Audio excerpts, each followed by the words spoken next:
We will review the qualifications for the prize and the kinds of ideas that it's intended to support. We'll go over the process for applying. And we'll hit on some frequently asked questions. And finally, we'll take your questions via the Zoom chat box. So today, in addition to hearing from me, you'll also hear from Andy Kendall, who is the Executive Director of the Henry P. Kendall Foundation, the funder of the New England Food Vision Prize. You'll also hear from Holly Fowler, who is co-founder and CEO of Northbound Ventures and is a collaborator with the foundation.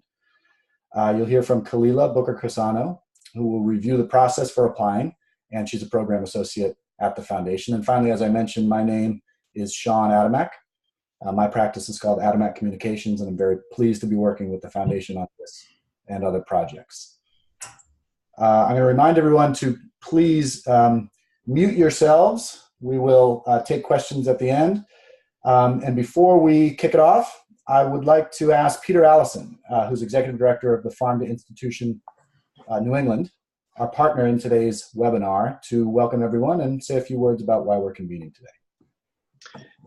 Thanks, Sean. Good morning, everyone. As Sean said, I'm Peter Allison, Executive Director at FINE, and I am delighted that we are co-hosting this webinar today with the Henry P. Kendall Foundation. As many of you know, FINE works to mobilize the power of New England institutions to transform our food system. And we are in complete alignment with the goals and the underlying values of the New England Food Vision. And we see our work as very much a complement to the exciting efforts supported by the New England Food Vision Prize, which you're here to learn more about today. From our view, the prize represents an infusion of resources into the network of change makers who are working to get more local food served on our campuses in our region. Building on years of experience and lessons of success and frustration by network partners, the prize provides a special opportunity for New England colleges and universities to carve out bold, collaborative initiatives that are going to drive our collective impact much deeper into the roots of the food system that we are all working to recreate.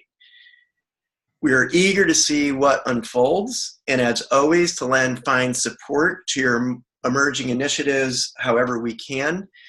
And it is now with just great pleasure that I turn the mic back over to Sean and the team at the Henry P. Kendall Foundation to present the objectives and details of this really exciting 2019 New England Food Vision Prize. Great, thanks very much, Peter. So at this point, I'm going to hand it off to Andy Kendall, who will get into a bit about the foundation's interests in the food system and how those interests are served by this particular prize program. So Andy, take it away. Well, thank you, Sean, and good morning, everybody. I am delighted that you're all here this morning to learn more about this program and hopefully find a way to connect into it, and that it will inspire and catalyze great ideas to advance our shared goals and objectives for the region's food system. I thought I would just give you a little bit of background and context for how we got here. The foundation has been really since the 1950s only focused on environmental issues, but they've been pretty wide-ranging, from nuclear power to climate and energy to landscape conservation. And in the last 10 years, we pivoted with a focus on food, principally because we saw it as much more of the proverbial carrot rather than the stick and ultimatum that a climate agenda represented for us at that time. And as you can well imagine, food is a wonderful way to engage literally everybody in the variety of issues that it connects to, whether it is personal or public health, environmental health and sustainability, or economic health and vitality at the community or broader levels. And so we saw that as a really wonderful way for a small organization like ours to perhaps have a greater impact within the region of New England where we were focused.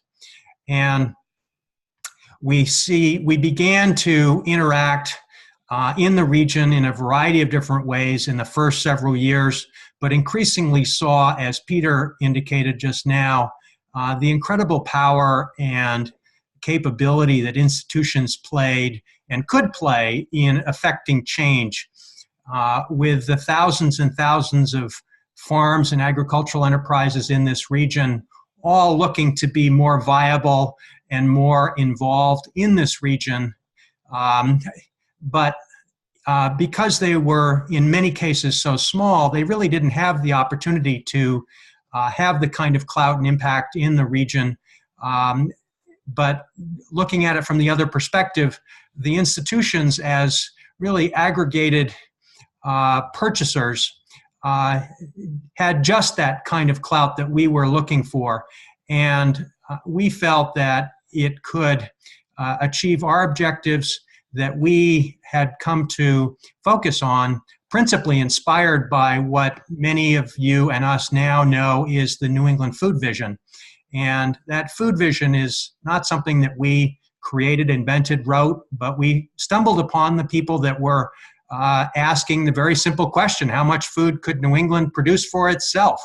And that has really evolved and transformed and inspired and attracted lots of people and organizations in this region to its cause and calling. And so really, for us, we see the several hundred campuses, which many of you are a part of, and those of you who are involved in other parts of the food system are either connected or would like to be connected to, have the capability to really change the whole landscape here of where food is sourced, how it's produced and processed, and moreover, the millions of students on your campuses who get to benefit from this can build a sense of values and interests and engagement with their food that you set in the right direction, which can last a lifetime. So it is really the combination of economic change that happens in the marketplace through your procurement, plus the movement that grows and multiplies from your consumers who go out after graduation and express those values throughout their lives, that we see can fundamentally change the environment in this region. So we're excited to have launched this prize last year, this program. It is not the Kendall Prize, and I hope we don't get to have to refer to it that way. It really is the prize that we hope will accelerate progress towards this New England food vision. And we look forward to seeing how it can inspire you with your ideas and your partners and your collaborators and your conspirators for this second year.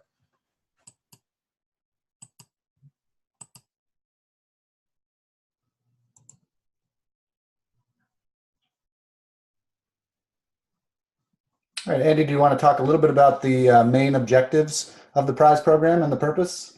Yes, sure.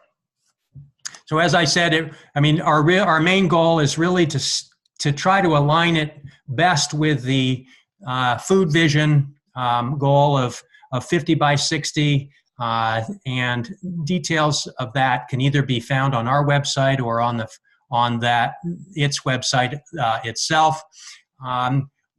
We believe that the real potential here is in the collaborative way in which you can come together and develop innovative, game-changing ideas. We hope this inspires some appropriate risk-taking.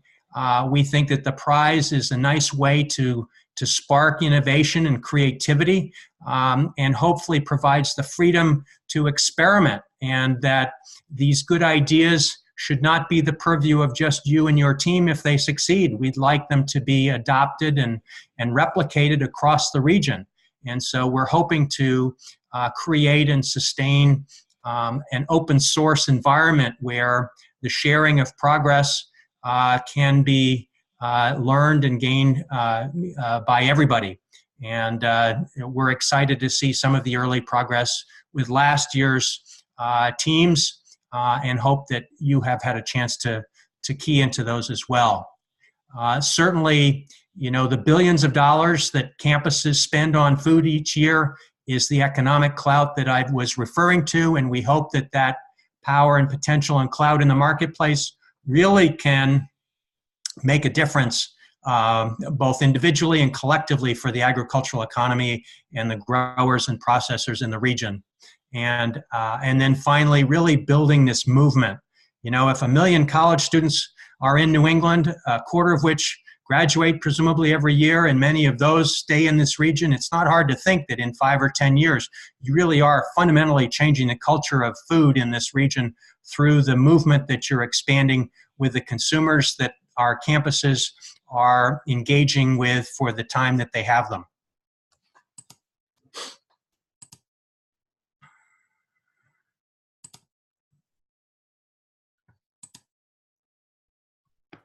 And then lastly, Andy, if you don't mind, if you can just reiterate the foundation's commitment and exactly what that commitment was that was announced last year. So as we develop this prize program, we're a relatively small fish in a big pond as an enterprise, but we felt that we could focus our resources in this area, and our board was excited and committed to dedicating a multi-year commitment of up to 6 prizes each year. Each of those prizes could be up to $250,000. So we're looking at a significant commitment over a long period of time. And I suppose that if you and we do a great job and really achieve the kind of objectives that I think we all share, there's no reason to think we couldn't keep going even beyond that. And so my board is eager and actively engaged in this, and looking forward to, as much as I am, seeing the great ideas developed, hopefully supported, and succeeding. Great, thanks, Andy. And next we're going to hear from Holly, who will talk a little bit about what it takes to apply and potentially win. All right, great. Good morning, everyone. Thank you for all being here. It's great to see a number of familiar names in our chat board, as well as to meet virtually some new folks that we haven't had a chance to meet yet. And that is in large part also part of our objective here, is to get to know you better and help you to get to know one another better. So not surprisingly, one of the first 5 criteria of the prize is for it to be collaborative. It was important for us to design the prize program in a way that would be not feel competitive, but feel collaborative. So it also might seem like a small ask, perhaps, to ask more than one institution to work with another. We have learned, and the folks who submitted proposals in round 1 and those who won have certainly shared with us so far where that's worked well and where there are challenges, and we think that's great. The more we work out the kinks of working together, the better we'll be able to collaborate for the future. So the collaborative criteria for the prize, this is one of the very few strict requirements of the prize, is that an institution, a lead institution, must have an elite institution being a college or university. That can be a community college, etc.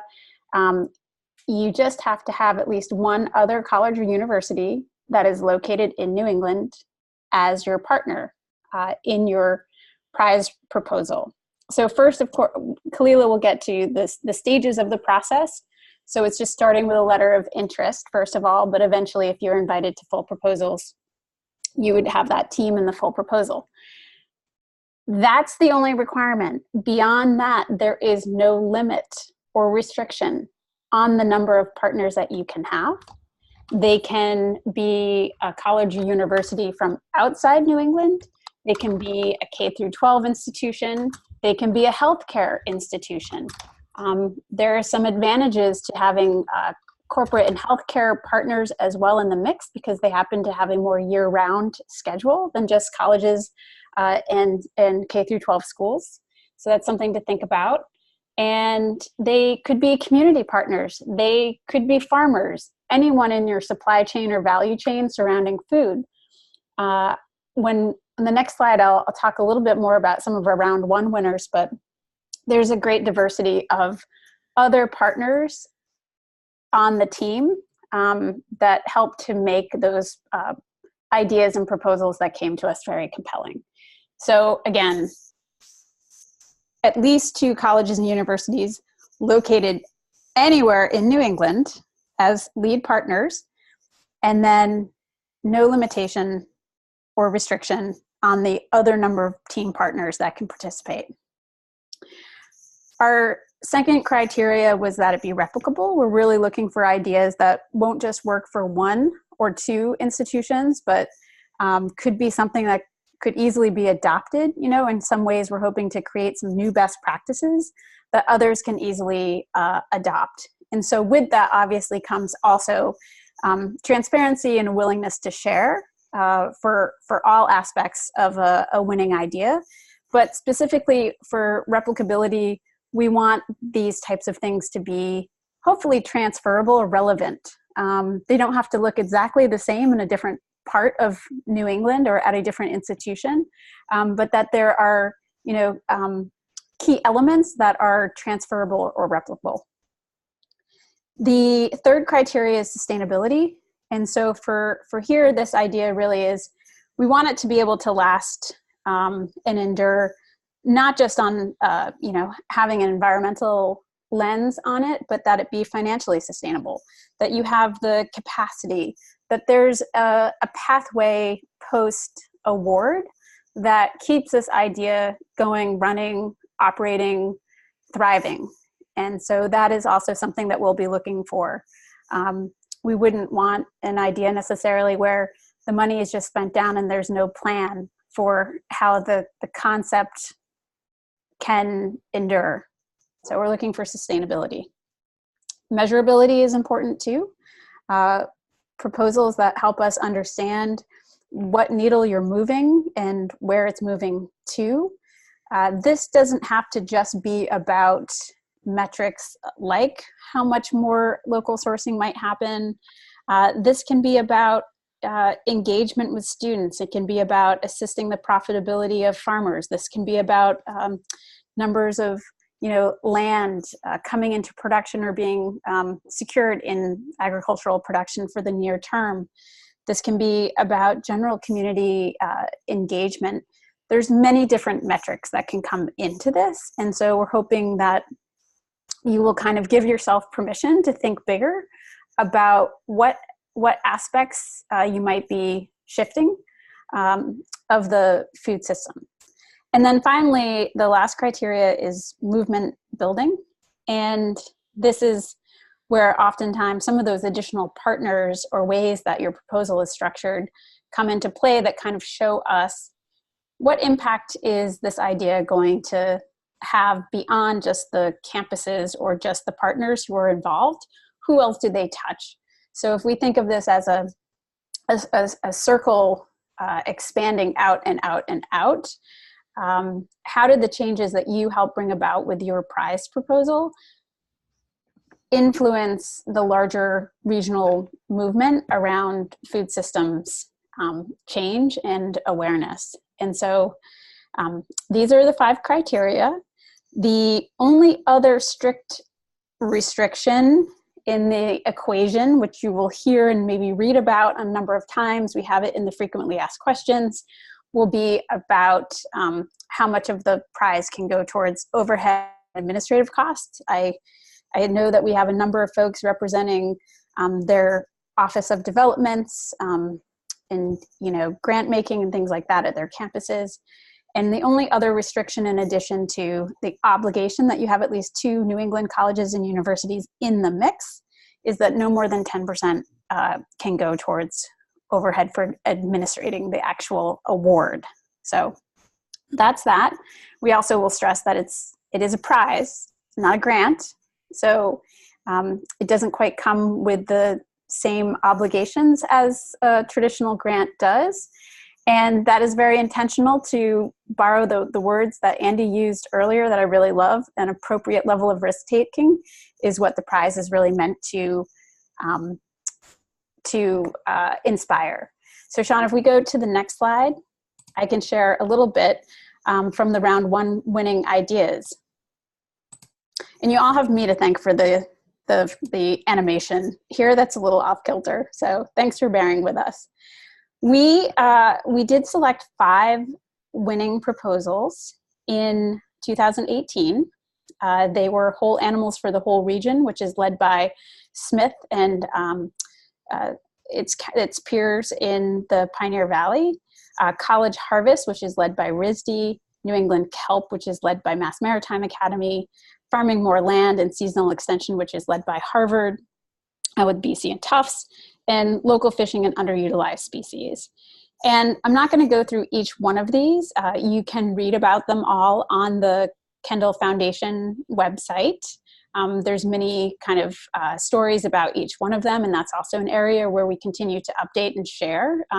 To that point about it needing it to be replicable and transferable, you'll continue to hear opportunities and see chances to learn more about how those teams are progressing.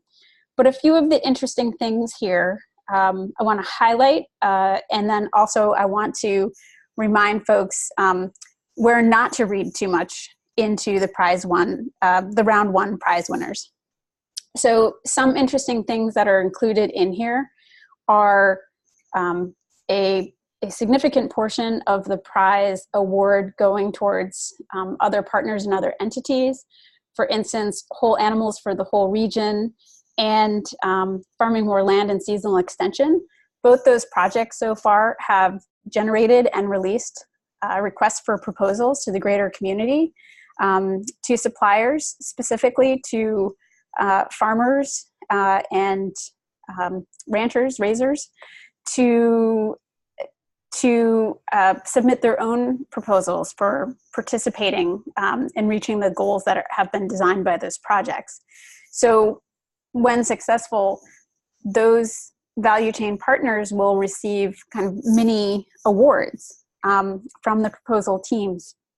So there's an element of cascading the award and sharing it with the value chain to make the project successful. With College Harvest and Local Fishing and Underutilized Species and New England Kelp, they all include a partner that's part of a food hub or processing facility, which is interesting. And by being able to get those products and move those through those channels, they are in fact making them available to even more institutions beyond themselves and the immediate team. So that's kind of interesting. Kelp is about, kind of introducing a New England resource that has not traditionally had a large presence on college and university menus, and seeing if that can happen. We're also learning a whole lot about the dynamics of local economy, livelihoods for those who are kelp farmers and fishers. We're learning a lot in the process too, which is important. So some folks have looked at this and said, hey, it looks like a lot of the round one prize winners were about a specific product. So maybe we should just choose one, item and focus on that. And I would say, don't read too much into this. There are different concepts and ideas represented here. Local fishing and underutilized species, the institutions involved there, they put a big stake in the ground with a large commitment of sourcing 75% of all fish protein on their menus at all 4 institutions in the next 2 years. So that was a big commitment. They also presented a mini award to a local partner that is the New Bedford Heritage Fishing Museum, which does larger community engagement. There are elements to each one of these prizes which are more than just a single item and a focus on a single item. So we would encourage you definitely to think about where actually there's a barrier and a challenge you have and how to accomplish that. What have you always wanted to do or be able to do that you know would help the regional food system that might not happen were it not for someone saying, here is $250,000, you know, show us how it can be done. So I'll stop there because I could go on, but I'm going to turn it over to Kalila, who's going to talk a little bit more about the actual process and how this works. So Kalila, take it away. All right, thank you, Holly. And just to reiterate what Holly, Andy, and Sean have said, we're so excited to see so many people online today, and we're really excited about round 2. So I'm going to delve right into the process and the timeline and give you all some information that will be helpful during the application process itself, and hopefully kind of answer some questions in advance, because I'm sure there's just a lot of questions about process. So the very first step that Holly mentioned is to team up with another college or university in New England. So prize teams must consist of at least 2 dining service programs at college and university campuses, and may include any combination or number of additional partner organizations. So once you have that team of 2 and then any additional partners assembled, and one institution is designated the lead applicant, you may start the application process by submitting a letter of interest, which should lay out a broad outline for your idea and how it will increase procurement and demand for regional food and the partners involved, all in about 1 page. So there will be a lot more detail required in a full application, but the letter of interest is just to get a basic sense of who is involved and what is your plan and your idea. And letters of interest are due on June 1st. So the submission page for letters of interest is currently live, and the link to that, as well as all of the information that I'm sharing today, as well as a lot of additional helpful FAQs, can be found on our website, the kendall.org/prize page. And don't worry, the URL will be at the end of the slides. So also, there was a question that I saw come in about the letter of interest, and I can just answer that now because it kind of flows with this well. So on the letter of interest, there's really only a few things we ask for. We ask for the project team member, and then the contact for that project team. And then there's just kind of the explain your idea. So the project team member should be the college or university, not the food service provider. And then the contact is whoever is kind of running the project out of that school. So someone in food service there. So after the letters of interest are submitted on June 1st, the Kendall Foundation team will review the submitted LOIs and invite full proposals by July 1st. And so between July 1st and the deadline for full proposals, which is September 1st, teams will be working on kind of fleshing out their ideas using those criteria that Holly was just discussing. And this year we've put together some tools to make things easier for applicants, such as a budget template, just so that everyone's kind of starting from a similar spot, and we can make sure that we get all of the information that we need when we're reviewing proposals. So on September 1st, everyone will have submitted their full proposals if they were invited. And at that point, we have a team of 5 reviewers who are well-respected, qualified, and involved members of the food system in New England. And they are not affiliated with any particular colleges or universities. They will review the full applications alongside the Kendall Foundation team. And then the review panel will recommend prize winners, up to 6, to the Kendall Foundation Board of Trustees, who will make the final decision. And winners will be notified on November 1st, and then publicly announced on December 1st. And so the reason for this slight delay is to enable winners to put together communications materials and make sure everyone is ready to announce it before the prize winners are made public. So I'm just going to briefly discuss kind of the platform that we use. If you've clicked through and looked at the LOI and kind of started to poke around in our online system, you might know a little bit of what I'm talking about, or if you applied last year, you're familiar with it. But the platform that we use to manage our grants and use for the application process is fairly simple to use. So on that LOI submission page, You'll find the link to that from our website.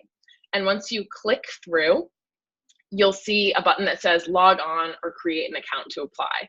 So if you need to create an account, it will prompt you to submit some basic information about your institution, such as tax ID number, as well as a primary organizational contact.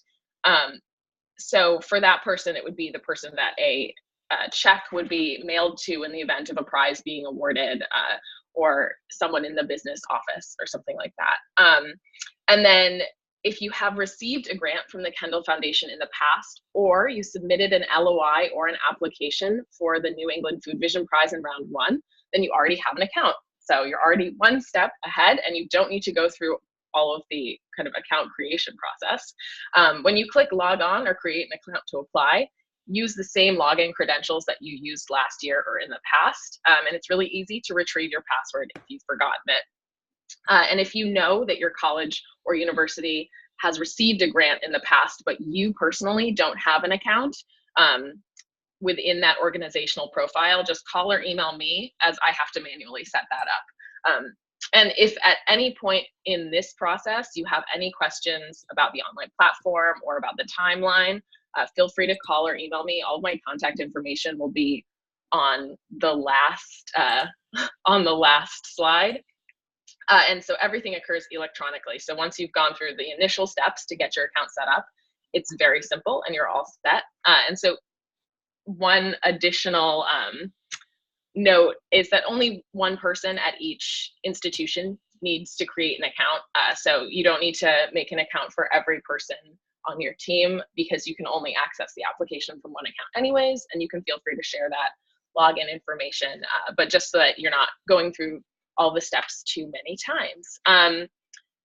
With that said, I know it kind of sounds like a lot of things, but once you're kind of going through and looking at it, it's not that complicated, and it's fairly simple. It should be easy, but just contact me if you need anything. Yeah. All right, Sean. Okay. So we see a couple of questions come in. We will get to those. You can use the, as I said, and as Holly's been reminding you, go ahead and use the chat function to put in your questions. There's also a Q&A function on Zoom, which some of you have discovered, and so feel free to use that as well. I am, before we open it up and answer those questions, going to touch on some frequently asked questions that we have heard and answer them before they're asked. So first, who can apply? As we mentioned, it's any college or university in New England. So New England being the 6 New England states: Maine, Massachusetts, New Hampshire, Vermont, Connecticut, or Rhode Island. This prize, importantly, was specifically designed to be in service to food service directors. And so applicants should be that, a dining services representative with decision-making authority. As Holly mentioned, this is a collaborative effort. And so on applications, there is a lead institution, which for our purposes, for the foundation's purposes, is the institution that receives the prize and then distributes it as indicated, as you all decide. And then partner institutions. And there also may be partner organizations that aren't institutions, such as farms or processors, etc. That is welcome and encouraged, but those partners, those non-institutions, cannot take the place of an institution. As Holly mentioned, the application, a prize team must be comprised of 2 or more higher ed institutions, and then, if you'd like, other community partners as well. It's also important to note that this year is the first year that we have a set of previous winners. As many of you know, this is round 2. There was a 2018 prize. And so importantly, winners of the 2018 prize may participate in 2019. But the lead institutions for winners in the lead institutions for winners in 2018 may not be lead institutions again in 2019. They may participate on a team, but they cannot be leads 2 years straight. How does the prize award work? This is a collaborative effort, meaning that more than one institution will be on an application. The award will be distributed to the lead applicant over 1 or 2 years, depending on the project timeline. And we do expect that a memorandum of agreement will need to be executed between the institutions to determine among yourselves how that award money is distributed. The reason that we don't prescribe that is because it will largely depend on the nature of the idea that's in the application. We get asked a lot, does my idea have to cost $250,000? The answer is no. It can be more or it can be less. We expect, and we had received, in fact, last year, applications that represent seed funding for a much larger idea, for example. We also expect and had received ideas that come in below the $250,000 mark. Remember, this is a prize, this is not a grant. And so prizes will be up to $250,000, but the amount ultimately that is awarded will not solely be based on the cost of the project. And that is what makes it a little different from a traditional grant. We will also take into account the impact of the idea. For instance, if it's likely to generate additional resources or attention and contribute to that movement building. All of those are factors in terms of determining prize amount, which will be, again, up to $250,000. And lastly, what are the expectations of the winner? Well, in addition to sharing the exciting news publicly of your prize, and we will give you a number of tools to do that, we also expect winners to remain in touch with the foundation as well as with your colleagues at other campuses. And what that means is periodically letting us know how the project is going.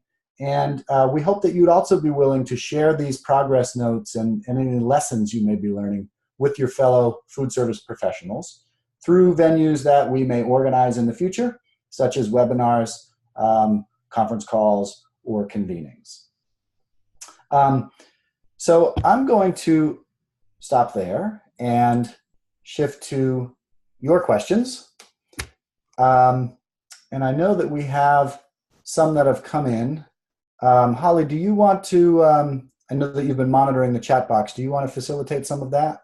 Sure. I'm doing an okay job over here navigating between Q&A and chat board. But one thing I'd like to kind of answer generally for folks is sometimes folks will ask the question of, you know, what makes for a good idea, or what would be a good idea for us to submit, or what would be a favorable way for us to use prize money? That's not really a question we are going to answer for you. The idea is hopefully that you're coming to the table with an idea and know what it would take, or you're going to discover prior to submitting a letter of interest or a full proposal what it would take to make that idea happen.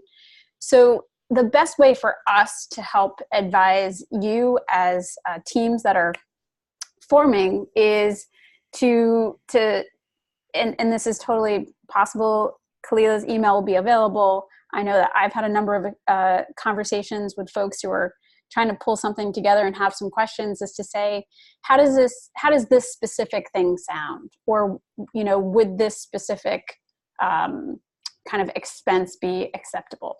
So it's much easier for us to say, yes, of course, that makes sense in the general scheme of the prize. It's very easy for us to answer those questions versus kind of generally trying to give an answer of what's favorable, because we actually don't know yet, you know, what combinations of things, and we certainly don't want to prescribe or suggest that there is some kind of magic recipe that we know. The prize is meant actually to discover, and for us also to learn with you what's needed and what's most favorable to accomplish an objective. So that's a quick note there.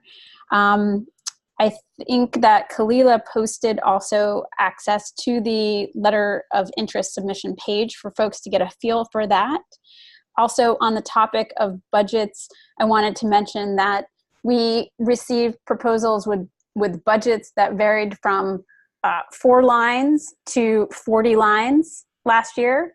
And so to help folks out engaging what's an appropriate level of detail for a budget for us, we actually will be providing a template this year for those who are invited to full proposal that will help answer, the questions about, can it be used on capacity? Can it be used as a pass-through to other organizations? Can we use it for marketing, travel, etc.? All of that will be very clear in the budget template that's available to those invited to full proposal. Great question also in the chat at the moment about what would be the best way for a farmer to find a college or food service managers interested in the prize. Anyone who is interested in finding a farmer, I think we also had a question about, individuals or alumni of institutions. If you have an institution in mind that you would like to suggest or you have an idea for as well, we can and will help put you in touch with contacts at that institution. We can't promise that they will jump on board with you, but we can certainly help make these types of connections. One of our goals is to help everyone be better networked with one another. So we can certainly help make an introduction. Just let us know who it might make sense for you to be working with. Another great question currently is, can funds be used to seed a revolving fund? And I didn't even ask someone to tee this question up, but it's a great question, Rebecca. It's an option that we suggested last year, and no one took us up on it yet. But yes, funds can be used to seed a revolving fund. Again, I know it seems impossible, like there must be other catches, but the only restrictions are that you have to have two institutions working together, two colleges and universities in New England working together, and that no more than 10% can go towards administrative costs. Other than that, it's pretty open. I will say one thing that prize award is not really relevant for or to be used for, because it is not sustainable, is just to be used to offset a potentially higher cost of sourcing local food. So that is the one area where I think we saw a couple of proposals or letters of interest that suggested prize money might just go to meet the gap in the cost of what was currently being sourced and sourcing a more local product. And that really isn't kind of at the level of ambition of the prize, or would meet the sustainable criteria of the prize. So that's that's just a note on that. Richard has a great question here too. Is there a mailing list that connects farmers and the food service directors? There is a mail list that connects food service directors that's administered by Farm to Institution New England. We would love to have more people active and participating on that. And maybe Tanya or we can certainly include a link to how you get on that listserv after the fact. It doesn't necessarily have farmers on it, so we might have to think about this, Richard, for a moment. But I think what we could certainly facilitate is, if a farmer is interested in being part of a team, you can let us know who you are, and we will make sure that that information gets to the food service directors. So that is something we can help with. And I know that we've already, helped to make similar connections. So that is something I feel we can do. All right, I'm gonna. Yeah, so Holly, let me jump in. I've been, yes. As you've been talking, I've been trying to keep track of some open questions. And Great. Andy, please also feel free to jump in with responses. Let me just list a couple of them. First, is there a limit to the time frame of the project? Do you want me to answer that, or Andy? Kalila, go. Sure. So, all right.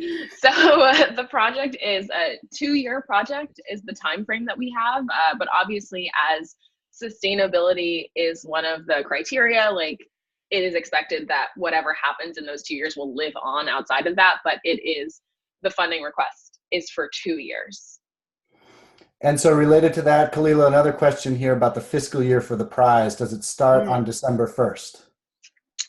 Yes, I mean, it really depends on how quickly kind of things get in motion from once the prize is awarded to kind of figuring out like any agreements with the school, and then once the checks are actually sent. So it'll probably be around December 1st, but there's no exact date. There's a question here about institutions that may be interested but might not have a partner yet. Yeah, I'll take that. I think, again, one way would be the listserv, and Tanya, thank you very much. Tanya posted the link to join FINE's listserv that connects all the food service directors. Another way would be we can put it out there. I would put it in the chat board. I would let folks know, and we can start circulating the information. Or you can let us know that you're interested. We might know, through talking with different folks and hearing where ideas are emerging, where there might be a good fit for someone to plug in. So as much as we can, just let us know who you are, what aspect of this you're interested in, and we will help to facilitate those connections. But I would start by just, there are 62 people on this right now, and I would put it out there to them that you would be interested in partnering up. And I would just say, remember that, the idea here is to be collaborative and as transparent, and we're not trying to create a lot of competition. So we are encouraging folks to be pretty open about the idea that they're working on. That's important. Can I just add something to that? Yes. This is Andy. One thing you might think of if you are a food service director and you also happen to work with a food service management company, in all likelihood, that food service management company has other institutional relationships near or elsewhere in the region. And that might be an interesting way to reach out and find other potential partners. Okay, let's see. There's a question here about types of expenses that are allowable or favored in the budget, such as personnel. I can answer that one. Really the only restriction is the one that Holly mentioned, which is the 10% of administration of the prize. Personnel is perfectly allowable and was included in previous plot in the previous year. Anything to add on that one? No, I did. That is also typed up. I want to reiterate that Tanya is going to help us remember to capture this chat, and any of these questions that aren't already in the frequently asked questions on the Kendall Foundation's website, we will add. But no, I think, again, there's really no hidden other restrictions on how the funds can be used. We hope folks will be creative. There is another question in the Q&A about what is given higher priority. And this is actually not how it's the example is a higher priority given to saving 1 or 2 farms from going out of business, or an idea that spreads the benefit to dozens of food growers. Those things are not necessarily weighted or pitted against each other in our rubric for scoring the proposals. Our rubric and those metrics that you saw earlier, the criteria, are very much designed specifically to align with Food Solutions New England's New England Food Vision. And so they're weighted the same, those criteria are.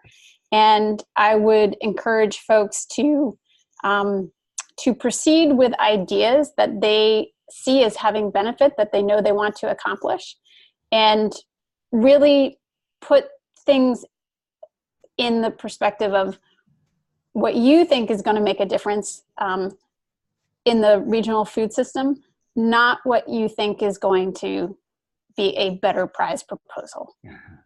And Holly, there's another question that may be the same answer, but I'll read it. Is there an ideal scenario in which prize winners utilize funds towards idea research versus idea implementation? No. I think that we do want to see ideas that are maybe not just a study or research project, but that you understand could work and could make a difference. So we are definitely, I think it's fair to say, we definitely lean towards ideas that were more ready to go than just research of what would be possible. And by ready to go, again, knowing that you have 2 years, but something that you can make a strong business case for of why it might work. Not just, we think this is an idea, but we want to go explore it more. It's not to say that, everything has to go on day one of receiving the award, but you should have a proposal that's well-grounded and has a kind of a business plan of how to proceed, or, a strong business case built around it to proceed. There's a question in the Q&A. Can you comment on the balance between big ideas that could affect the volume or the dollars of local regional foods at colleges and universities in the regional food system versus overcoming barriers such as changing procurement, contract, vendor processes at our particular campuses in order to increase local and regional food now and serve as a model or roadmap to increase amount of local and regional food? So for this, I would say, there is often a confusion between, what is a best practice and what is innovation. And I would think of the prize and as, things that are going to be disruptive. Doing it on 1 or 2 campuses might be disruptive. I think I take, for example, our UMass Dartmouth team, which is the underutilized species and comprised of a number of Chartwell's higher ed institutions. They did the legwork pre-letter of interest of getting a key vendor approved. They did it not just for 1 or 2 institutions, but when they did that, they unlocked it for all institutions of higher ed for the Chartwell's community. That in turn gave some heft to that vendor and supplier in terms of, who they are and how they might serve even institutions beyond. That's an example of unlocking one barrier at an institution that has a ripple effect that's quite valuable across, just one organization, but then into others. And we've seen the impact of that getting unlocked, assist even another round 1 prize team so far. So we're not saying you can anticipate all of that, but I think about what it is that you're trying to accomplish and understand that doing it at one place might have that ripple effect and therefore be a big idea, even though it is solving a particular campus's procurement barrier. Hopefully that was clear.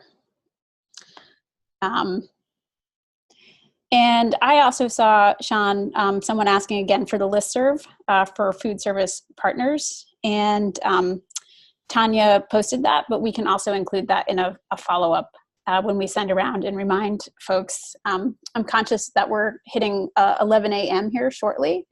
And so I think we have another slide that will let folks know how we're going to stay in touch with them, how any additional questions can be answered, and where to go to for future questions that come up in the process of finding teams. So I'm going to stop there. I'll hit the chat board again, and Sean, let you do the last couple of slides. Yeah, and there's one question here that's worth that we can get to. We have about 2 minutes. If a partnership sees value in parts of a winning idea from 2018, will the foundation be more or less likely to support a 2019 idea if it borrows from the 2018 prize? I think we should give that one to Andy. Yeah. Andy, do you want to take that? You're muted. unmuted. Here we go. Yeah. Thank you. I think this is a great question. Clearly, we're seeking to amplify and expand and accelerate the adoption of good ideas. And I would like to think that borrowing from successes of the past and projecting them into the future, into your team, bringing broader adoption, broader impact, so long as you continue to be focused on the criteria. I don't see any reason why that is a way that future rounds benefit from previous rounds. And I will, I'll add to that another question that was not asked, but is related. Could 2018 non-winners apply with the same idea?